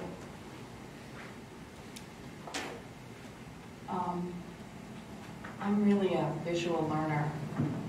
I absorb it a lot better when I can visualize it. And I go to the Wawa across the street from where you're going to have Stumpy's. So I have a good general idea because I used to go to the Yale writing place and still go to Sherwin-Williams. My concern is that Route 3 doesn't really have a lot of sidewalks that are okay for walking. So I have a concern about you having an off-site location and how that would work. My son went to his local high school's lacrosse event at one of the other hatchet places, and they had over 55 people there. And it does concern me, the amount of traffic getting in and out of that space. If it's on a Saturday and Sunday where you might have multiple parties all throughout the day, you've got the Wawa right across the street. So I'm uncomfortable making any decisions now. We have 2 board members that weren't able to be here this week, so we would definitely table it till next month. But if it would be something you could possibly do for us to give us an overview of these parcels that you're planning to annex and make available. And I don't know whether that would require us to ensure that there's also safe walking space to do that, because I'm fairly certain in front of the old BMW shop, where you mentioned that intersection, that was just all impervious surface. I don't remember there being any sidewalks there. Right, and I'd be happy to do that. In our case, as in many older commercial strip areas, the parcels are crazy. The Sherwin-Williams parcel, which you look at when you're at Wawa looking across the street, looks like just a rectangle. Well, behind the Yale Electric is maybe 35 or 40 parking spaces. That's actually on the Sherwin-Williams parcel. The Sherwin parcel is a rectangle, and then it turns 90 degrees behind the old Yale Electric space. So again, that parcel has functioned with this shared parking for 50 years, where the people parked from Yale Electric on technically Sherwin-Williams lot, and that's been allowed by the township for all these years. Adding the used car lot at the corner will further allow me to share driveways and make it more efficient and make it safer. So I can absolutely come with a plan that shows you kind of what the current condition is and what the future proposed condition is. It really is just a matter of, there's lots of shopping centers and lots of other properties where you look at a big shopping center that can actually be owned by individual parcels. We built a Walmart once. Walmart owned their parcel, and there was reciprocal easement agreements for parking and driveways and access. That's been going on in suburban development, for many, many decades. So I understand your need for a visual, and I'd be happy to provide that. But I just want you to know that this concept is really quite common all over the county, all over the western suburbs of Philadelphia. Yes, I'm amenable to the idea. I just need to see that it's going to be happy to. Well, be safe and adequately monitored. I also am concerned about how on a one-way road you're going to be able to ensure that people appropriately park in the places where you are going to dedicate for them, as opposed to possibly going out to the next intersection at West Town Road, where there's an open recruiting center for the Air Force. I guess I would ask you to think more like this is as a shopping center that's got multiple different parcels within the shopping center. If you could demonstrate that, that would be very helpful. And I do want everybody to know that we actually have an easement out to Bolmar Street. So all of our access actually does not come in, or it doesn't have to come in through Market Street. We have a legally described easement through the properties that front on Bolmar to get access out to Bolmar from the parcel, to get to the traffic light. Okay? Be happy to do that. Thank you. Any other comments or questions from the board or the staff? Okay, so do we need to make a motion to table this, or just put it on the agenda for next month? Okay. Yep. All right, thank you. Okay, I'm going to take back the rest of my time, if I may. Okay, I have a number of announcements. The biggest announcement I have this evening is, if you have not seen, Sunoco, formerly Sunoco, now Energy Transfer Partners, has delivered at least one HDD horizontal drilling rig to Boot Road near the Goshen Fire Company station there. They were supposed to begin drilling either today or maybe tomorrow. We're going to be conducting very frequent site visits. Mr. Craig has been up there already today to ensure that all the erosion sedimentation control devices are in place. They apparently are. So the drilling schedule, moving eastbound on the ME2, the 16-inch pipe, drilling towards East Goshen to meet up at the Giant Shopping Center in East Goshen. is scheduled for about 115 days. This is all weather dependent and everything else dependent. That includes pullback. The westbound section, they will be delivering that drill rig in the next 30 days to the site to drill towards West Whiteland Township.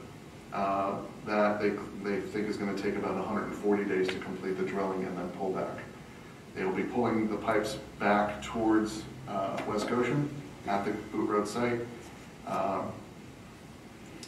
The ME2X, which is the 20-inch line, which is going in next door to the 16-inch line, they're scheduling that in 2020, April to summertime of next year for that drilling to take place.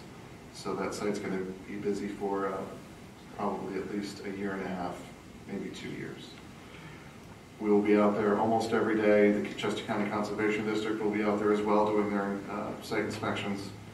So we will keep an eye on the project. Second announcement, our e-newsletter that the board wanted to happen is going out this Friday. So if you do want to receive that e-newsletter, you please sign up by this Thursday. We have a link right on the website. Please do that by Thursday so we can get you on the list. A couple other upcoming events. We have a rescheduled Planning Commission meeting that's taking place on Tuesday, April 2nd. This meeting will include a 6:30 p.m. comprehensive plan open house prior to the 7 p.m. meeting, where Ray Ott and Nancy Sarcinello, our consultants, will be answering questions and displaying the draft comprehensive plan before the PC meeting. We have 2 rescheduled Board of Supervisors meetings. The April meeting will occur at 7 p.m. on April 23rd, and the May meeting has been pushed back to May 30th at 7 p.m. We have the Egg Hunt and Decorated Hat Parade coming up Saturday, April 13th, 10:30 a.m. at Community Park. It takes about 7 seconds to get done. All the kids come out and boom, they're all taken up. Yard waste pickup is Saturday, April 13th, 6 a.m. start time. Please have your materials out in paper bags only, or use your trash toter. Please have it out the night before because they will start right at 6 a.m. And finally, I'm not sure, Ms. Dunderbeck, if you were going to bring it up, we did receive a letter from East Goshen Township on the Boot Road restriping project. Let me just read the letter. It's from East Goshen. Dear Ms. Dunderbeck, again from East Goshen Township, at our January 15th meeting, a suggestion was made that we resurrect the Boot Road restriping project between Wilson Drive and Greenhill Road. This project would add a westbound lane along Boot Road to alleviate traffic congestion during the afternoon rush. It is our understanding that adding this lane can be accommodated by narrowing the existing lanes while maintaining both the existing shoulder on West Goshen side of the roadway and the center turn lane. The East Goshen Board of Supervisors recognize that mitigating traffic congestion is critically important to ensuring that our 2 municipalities remain the preeminent places to live and work in Chester County. The local business community routinely raises traffic backups approaching Route 202 as one of the most significant problems they have in attracting and retaining key talent. This project is therefore an inexpensive and efficient way to address this concern. In addition, this project may improve air quality as a result of less idling and reduced speeding as a result of the narrower lanes, without impacting the ability of the property owners on the West Goshen side to use the existing road shoulder for parking and trash recycling collection. We look forward to working with you on this project in the months ahead. Please don't hesitate to contact me, Janet Emanuel, Chair, East Goshen Board of Supervisors.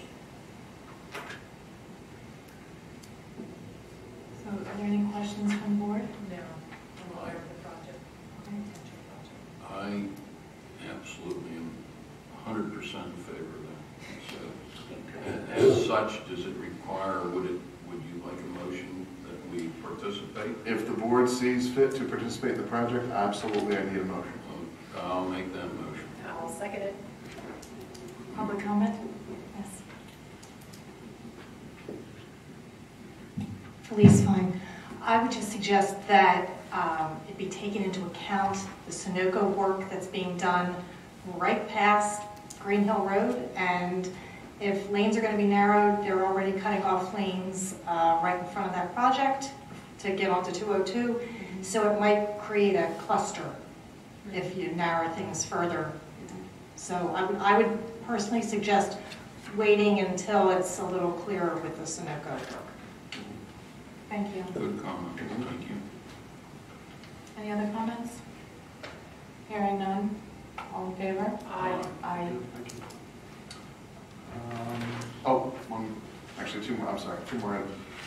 Over the weekend I received, I think we've only done this one time in the years I've been here. We received a request from the Chester County Tax Claim Bureau at the Goshen Professional Center, which is at 1246 Westchester Pike.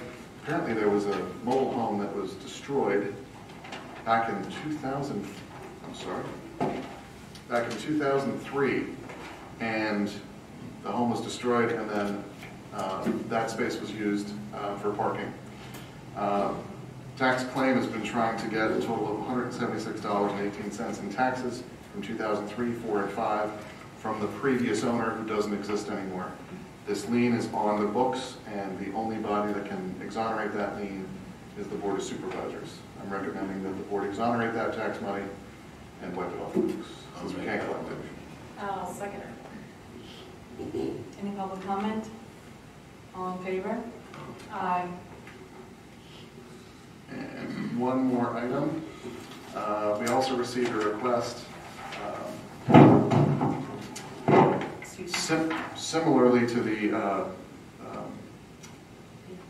Beyond Hello request for waiver of land development. We received a similar request from ACAC Fitness at 1130 McDermott Drive. They're installing a portable outdoor, pretty much a sea container to act as a snack bar. It's going on existing impervious surface. Technically, it would require land development. It's de minimis, and it's staff's recommendation that the board similarly waive land development. Since it's going on existing impervious, there is no stormwater issues or anything. It was also temporary, right? That is temporary. Taken in and taken out. It's just summertime for their outdoor pool. So they use 3 months of the year. I'll make that motion. I'll second. Any public comment? Hearing none. All in favor? Aye. Aye. Thank you very much. That's everything.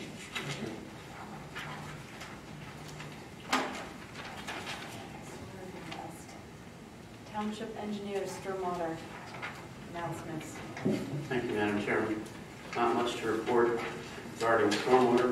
We are now officially 1 year overdue for the issuance of our DEP permit, which we have not seen or heard anything about in recent months, which seems to be par for the course. But we have no idea when the permit is going to be issued. As far as Jerakian goes, construction is continuing there at a rather quick pace. The collector road between Phoenixville Pike and Pottstown Pike is still under construction. They hope to begin paving that area in May. All 4 of the bridges have been constructed that are required for that road to go through.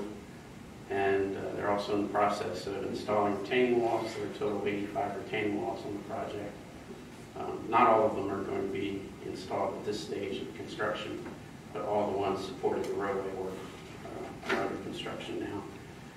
And we had a pre-construction meeting this morning for the work to be done on Dam 181, which is the breach dam at the southern end of the project that's going to act as a stormwater control dam. So that work is going to start again in May. Are they going to repair the dam so that it becomes a holding pond again? No. Yes, they're going to repair it, no. But no, it's not going to be a holding pond.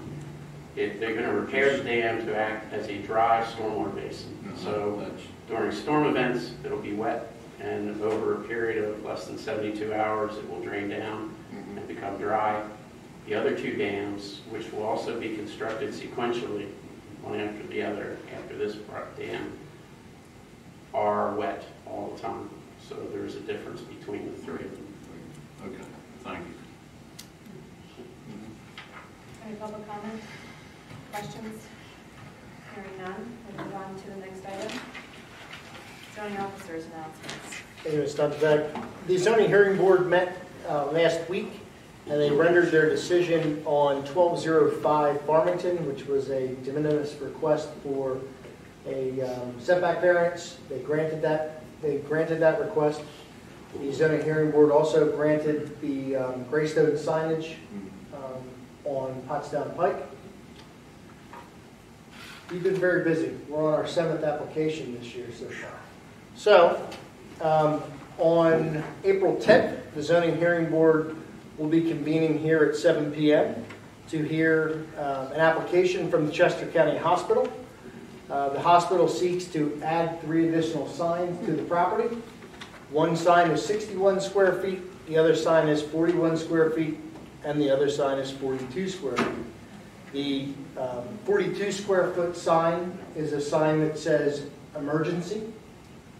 The 41 square foot sign is one that says Penn Hospital. And then the 61 square foot sign is one that says Chester County Hospital.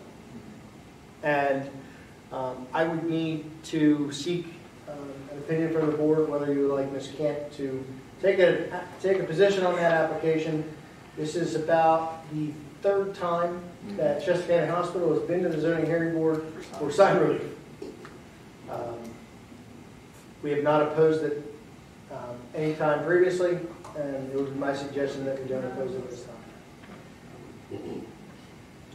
If I might comment, since I go past there every day, literally, they've got signs coming out the wherever, and there are just too many signs in my opinion right now. That would be up to... I'd have to see the individual sign and see where they want to put it. There's no problem, Bill, in finding where the emergency room is right now, in my opinion. So, some of the signage that is out there is these signs are replacing this. These are going to be the permanent signs. These signs will be permanent. And I have the file in my office, and I'd be happy to circulate that to the board individually. We have time to we can poll the board individually, that we don't violate the sunshine law, and decide whether we want to have Kristen oppose the application. I mean, since the 5 board members are here tonight, I have no problem doing that. Can you just explain Penn Hospital? Where is that sign? Oh, I'm sorry. I don't have the file. Oh, okay. So I just thought that would be confusing. Chester County Hospital, Penn Hospital, but... It's going to be University of Pennsylvania Hospital. Got it. Okay. Yeah. Okay. I have seen that. Penn Medicine. Okay.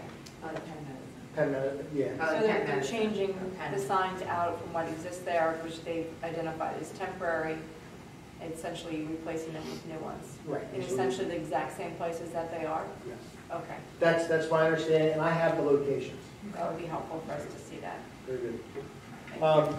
The next application, it was convenient that the applicant's counsel stopped by this evening. That was going to be for 1035 Saunders Lane. I'll bring that back to the board at our April meeting because speaking with their counsel, there was a little miscommunication there. Engineers didn't really talk to us before sending the application to us. And we just received it last week, so Rick and I didn't have a chance to even discuss it. So, Mr. Jaros, we have until May 13th to hold the hearing. So we spoke to John, and he was like, let's just postpone it. And we'll sit down as staff and talk. And I'll bring that back to you guys in April and see if you want to take a position. The final application will be, we have a new Chevrolet dealership that has moved on to Airport Road, Westtown Auto Park. Cuyahoga Chevrolet, they are coming in for 3 variances. These are all variances because Chevrolet has corporate requirements on their signage. The one variance request is for 1 foot. They have to, their sign has to be 31 feet in the air, and our ordinance only allows for 30 feet for a freestanding sign, so they're seeking a 1 foot variance. Second one is another dimensional variance. Chevrolet's requirement for this facility is a 129 square foot sign. See that from the moon. It's a big sign. It is. It's actually affixed to the building. Oh. So that So it's is, it's not a billboard. right. So that, they are requesting a variance of 79 square feet from our 50 square foot allowance. The final request is another dimensional variance. They're requesting 12-foot maximum distance from the right-of-way line. They're requesting that at this time. They're in the process of doing a survey.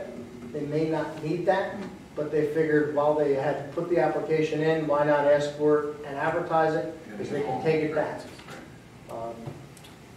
So I would need to seek whether the board would like to take a position on Cayuga's signage. And that's going to be April 10th? That will be April 10th at 7 p.m. here. Very good, thank you. The zoning hearing board is going to be delighted that we only have 2 applications that evening because we were initially going to have 3. But we'll probably have 2 in May, so we're keeping busy. Yeah, I think my recommendation is that you guys need to see these plans. You need to identify and see what they look like, where they're being located, and who's going to be impacted by them. So maybe do the same thing you did with the first application, and Bill follows up and sends you them. And then individually, you provide to Bill your opinion on whether you want to have council go to oppose them. And be specific as to which ones you would be opposing. You don't have to oppose the whole application. If you just, for example, the one with the very, very large sign, that may be one you're opposing. The one about the distance from the right-of-way, may be fine if it's 13 feet, or I'm sorry, 11 feet versus 12 feet, and if it's 31 feet tall versus 30, that you may say, you know, that's de minimis, we don't care, but the other one you may care about. So, because if we do go opposing it, we need to understand exactly what it is the board opposes. The only reason that the Coyote was even put on the agenda was because Chevrolet is really pushing the issue with the dealership because the signage is not in place. They have banners in place. So the application was just completed this morning. So I will circulate the plans to everyone tomorrow. Okay, thank you. Okay, thank you. That's all I have. Okay, item 19, approval of the Board of Supervisors meeting minutes of February 19th, 2019. Move for approval. I'll second that motion. Any public comment? No, not Margie. Ms. Ward, excuse me. That's fine. Yes, I request that the minutes be amended to reflect on page 2 where you discuss the enhanced pension ordinance.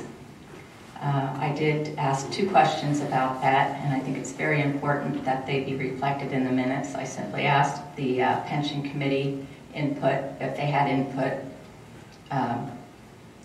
on the proposed change, and I also asked about a financial impact report because I believe one is required when you increase pension benefits. So I think that's very important that that's added to the minutes. As well, the paragraph, I think it's the 4th one down, it talks about the new plan calls for a 2%. It talks about the percentage increases for the employees. But the ordinance also requires a percentage increase for the taxpayers, so, or the township's contribution. And I think that the minutes need to reflect that. I also had the exact same questions regarding the sewer amended ordinance.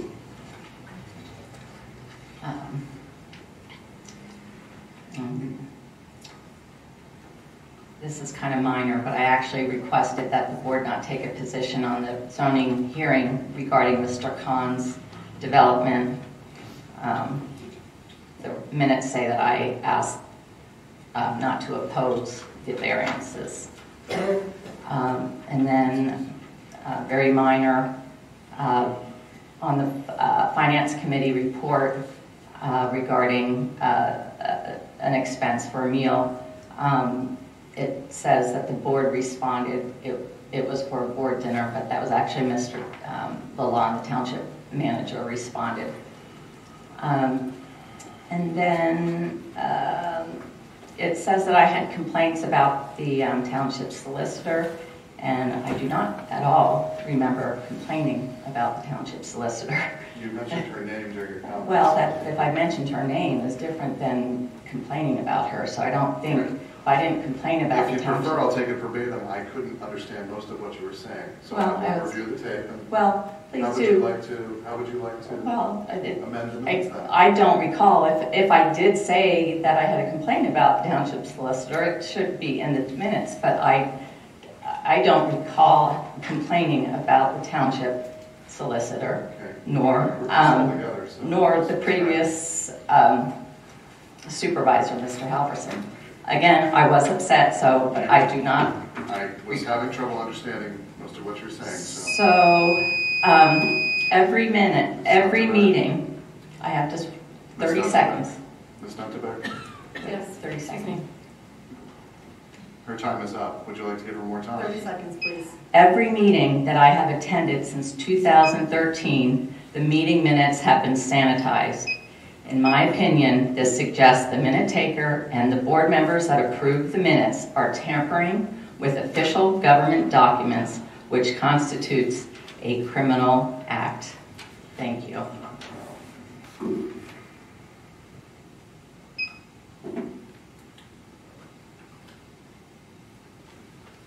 Okay, So you have to decide whether you want to accept those proposed amendments. Right.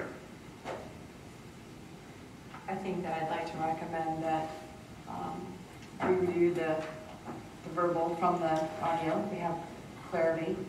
These are not verbatim statements. These are a summary of the statements. And under the Sunshine Law, all we really need to do is to identify the topic on which she wanted to speak. That's very true. And at some point, I'd like us to consider possibly finding a way to ensure that we can include the YouTube video. I know this is the official minutes because we sign off on them and reread them and we see them in writing.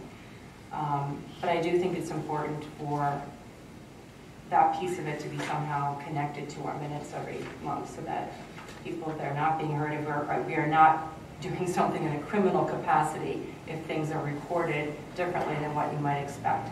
I understand the concern about comments being completely not in the minutes, but we only have the obligation to identify the topic in which you spoke, not specifically every question you ask or anyone asks of us. Quite honestly, many of these questions really should have been asked of the township staff before even attending the meeting, because if you were able to have that conversation or send your edits to them, they could have made those changes. I'd like to encourage people to, if they have questions, to go to some of the township staff who are the experts on it, because this meeting is dedicated to the items that are on this list. So, is there a motion to make the amendments is there a motion to make the amendments requested? I'll make the motion to amend the minutes to reflect that audience participants had made comments, but not to have it verbatim. Do I have a second? I'll do that. Okay. I think it would be in order for me to withdraw my original motion to approve the minutes. Okay, so we'll go ahead and amend them? Okay, so, follow comment? Yes?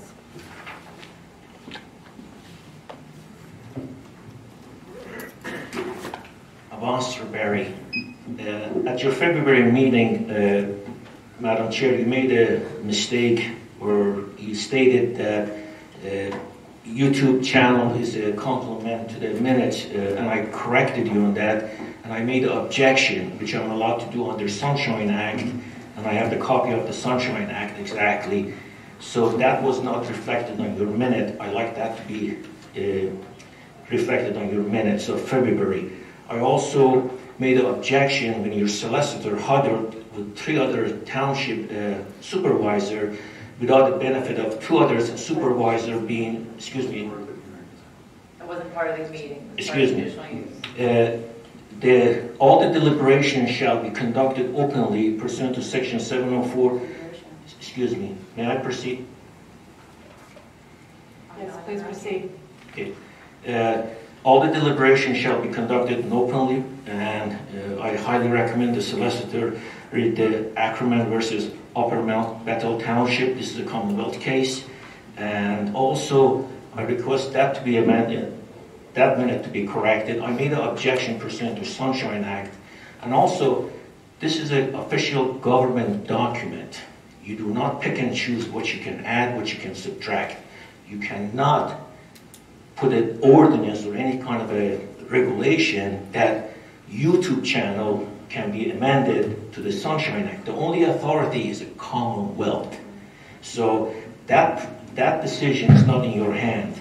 And also, tampering with the government document is a criminal act. And in my opinion, these minutes continuously, I've been in these meetings for the last 4, 5, 6 months maybe, and I've been attended previous meetings. Every one of your minutes are sanitized. When I came to this board and I said I have had experienced racism and bigotry with the police department, with the township officials, none of them were ever recorded correctly. So in the case if I want to bring a lawsuit and I go before Judge Nagel and say, Mr. Nagel or Judge, Your Honor, let's watch the YouTube channel. That's not the correct way of handling it. You're supposed to do your job with the integrity and honesty. East Goshen Township hires somebody else. They bring somebody else in, they can take the minute.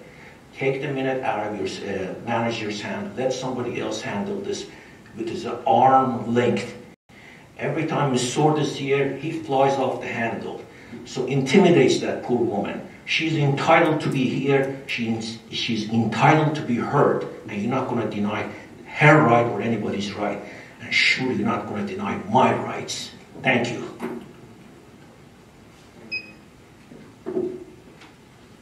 Okay, so we have a motion to amend. We have a motion to amend the minutes to reflect, if I recall correctly, audiences, all audiences, I mentioned all audiences, Yes. comments in last month's meeting. All audiences, I mean, limiting it to one person. But you're only having, is your motion that it only have the subject matter of what that particular person talked about for the sunshine modifier? Yes. Okay. We have a motion and a second. All in favor? Aye. Aye. Okay. Number 20, approval of the Treasurer's Report dated February 28, 2019 for the General Fund, the Sewer Revenue Fund, the Waste and Recycling Fund, and the Capital Reserve Fund, and the bills to be paid from these funds. I'll make a motion. Pay the bills. Keep the lights on. Okay. Public comment? Ms. Sword, come on up.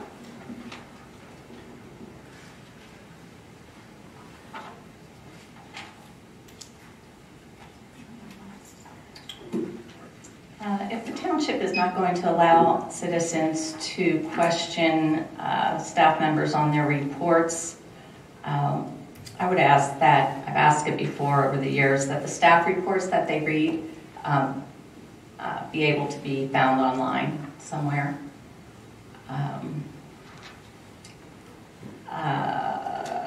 Mr. Lalonde, the last couple of months, has mentioned he was going to give a Oklahoma, many of the staff members, safety professionals went to Oklahoma City for a pipeline training presentation.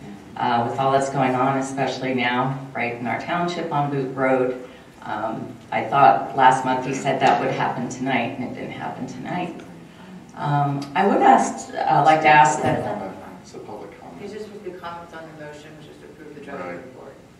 Oh, I thought you guys did that already. I'm sorry. No, No, you said public comment. We just Oh. introduced Pardon me. the Treasurer's Report, yeah. Right. Do you have any questions any or questions on the comments on the Treasurer's Treasurer's Report? I'm sorry. It's okay. Okay. Go ahead. We have a motion and a second on the floor. All in favor? Aye. Aye. Okay, now we are in public comment. Ms. Sword, if you'd like to return to the podium. Sorry. Thank you. I request that the board consider a policy to have all staff reports posted online. Also, I look forward to Mr. Lalonde's pipeline safety presentation that was supposed to be on the agenda this evening. Ms. Swart, we only have 3 supervisors here. The entire board would want to hear that. So Okay. that's Let's see. I would really like to see you all consider a moratorium on medicinal marijuana dispensary licenses until we can actually come up with some zoning regulations. We regulate fireworks, vibration, vending machines, alcoholic beverages, chickens, dogs, drones, dirt bikes, noise. I sense that a rash of applications will be coming before you, and I think we should place a moratorium on that until we can fine-tune our zoning amendment. So I guess one thing that you need to be aware of is that we don't actually have that power to do so. It's a state law. We don't have the power to put a moratorium on allowing people to come into the state, to our township, to place a dispensary. I'm not against marijuana dispensaries Well, you need to be in more clear about what you're using the word moratorium. If someone came tomorrow and said they wanted to put something in another part of the township, we would have to consider it. And didn't we pass an ordinance to allow, or is there We an had to. ordinance? We had to. 2 years ago? Under the state law, we have to pass the ordinance. That's fine. Also, pension committee, average expense ratio for managed funds is about 1.5%. The expense ratio for index funds is 0.25%. So perhaps someone on the pension committee might be in the business and would benefit from a larger percentage of the funds being in a managed fund versus interest. So just something to take in consideration when you go to write up a resolution to change that. Let's see. I think that's about it. And as the Sunshine Law does say, minutes must be accurate. That's all I've ever wanted. Never come here. I don't ask you guys to vote one way or another, really. I don't leave disappointed when you vote maybe perhaps the way I suggest.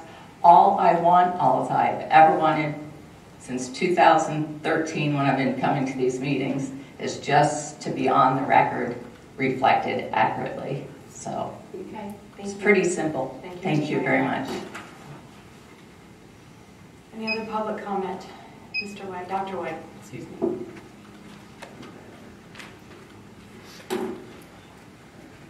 Very briefly, Doug White, West Goshen Township. I'd like to give a couple of thank yous. Today I was helped by Mr. Everly downstairs. He helped me look at some plans, so I'd like to thank Phil.